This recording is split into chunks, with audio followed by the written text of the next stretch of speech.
But ఓవరాల్గా చూస్తే అసలు జూబ్లీహిల్స్ ఉప ఎన్నికల విషయంలో బీజేపీ ఏం చేస్తుంది అంటే ఈ డిలేని ఇప్పుడు ఇరు పార్టీలు బీఆర్ఎస్ కానీ కాంగ్రెస్ కానీ అభ్యర్థులను ప్రకటించి ఇప్పటికే ఈ ఫైట్లో చాలా యాక్టివ్గా ఉన్న నేపథ్యంలో బీజేపీ ఇంతవరకు ఎందుకు ప్రకటించలేదు? అసలు పెద్దగా అంత యాక్టివ్ కనిపించడం లేదు, బీఆర్ఎస్ అంత యాక్టివ్గా కూడా కనిపించడం లేదు. What is the reason? అంటే ఇదేమైనా స్ట్రాటజిక్ మూవ్గా చూడాలా, లేకపోతే నిజంగానే it's all because of delay అని చూడాలా? పార్టీ మీద అభ్యర్థిని ప్రకటించడం పట్ల కొన్ని విమర్శలు వచ్చినప్పటికీ కూడా పార్టీ నేతలు మాత్రం ఒకటే చెప్తున్నారు, తమము సరైనటువంటి అభ్యర్థి అటు బీజేపీకి సంబంధించినటువంటి అభ్యర్థి, అటు కాంగ్రెస్ యొక్క అభ్యర్థి కానివ్వండి, మరొక పక్క బీఆర్ఎస్ అభ్యర్థి వీళ్ళందరినీ కూడా ధీటుగా ఎదుర్కొనేందుకు కొన్ని సమీకరణాల కోసం ఎదురు చూస్తున్నాం. ఆ సమీకరణాలు ఉన్నటువంటి వాళ్ళు పార్టీలో చేరితే కొంత పార్టీకి సంబంధించి జాయినింగ్ అయ్యి అదే అభ్యర్థి కూడా ప్రకటన ఉంటే కొంత ఊపొచ్చి కూడా త్రిముఖ పోటీ అనేది కూడా అక్కడ ఉంటుంది అని చెప్పి బీజేపీ నేతలు భావిస్తున్నారు. ఇంకా నిన్ననే నామినేషన్ ప్రక్రియ ప్రారంభమైంది కాబట్టి ఇంకా చాలా సమయం ఉంది. ఆలోపు 2-3 రోజుల్లో ఎప్పుడైనా కూడా అభ్యర్థిని ప్రకటించొద్దు. అభ్యర్థికి సంబంధించినటువంటి ప్రక్రియ కూడా తాము ఎక్కడ ఆపట్లేదు. ఇప్పటికే షార్ట్ లిస్ట్ చేసి పేరు పంపాం, కానీ ఇంకా ఎవరైనా సరే ఇతర పార్టీల నుంచి కానివ్వండి, ఎవరైనటువంటి గట్టికి సంబంధించినటువంటి అభ్యర్థి ఎవరైతే స్ట్రాంగ్ అభ్యర్థులు ఇంకా ఉన్న దాంట్లోనే కాకుండా ఇంకా స్ట్రాంగ్ అభ్యర్థి కోసం కూడా చూస్తున్నట్టు బీజేపీ నేతలు కూడా చెప్పుకొస్తున్నటువంటి పరిస్థితి. కేవలం తెలంగాణలో ఒక దగ్గర కాదు, 8 చోట్ల కూడా బై ఎలక్షన్స్ ఉన్నాయి దేశవ్యాప్తంగా.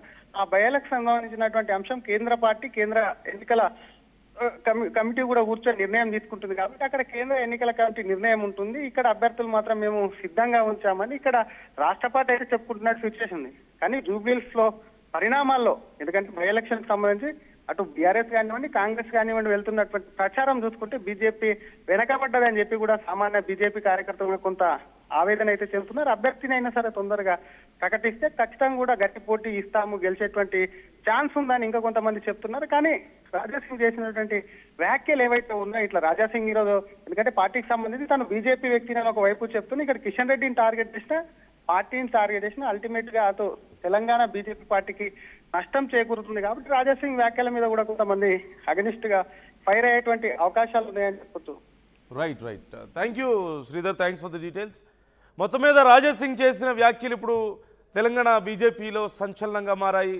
కిషన్ రెడ్డిని ఉద్దేశిస్తూ ఆయన డైరెక్ట్గానే వ్యాఖ్యలు చేశారు. కిషన్ రెడ్డిజీ మరి ఎంత తేడాతో ఓడిపోబోతున్నారు, ఎవరిని గెలిపించబోతున్నారు, కాంగ్రెస్నా బీఆర్ఎస్నా అంటూ ఆయన ప్రశ్నిస్తున్నటువంటి తీరు మనకు కనిపిస్తోంది. ఇప్పుడు నా విషయంలో పార్టీ నుంచి నన్ను బయటికి పంపించారు, ఏదో ఒక రోజు మీకు కూడా అలాంటి పరిస్థితి వస్తుంది అంటూ ఆయన చేస్తున్నటువంటి వ్యాఖ్యలు చూస్తున్నాం.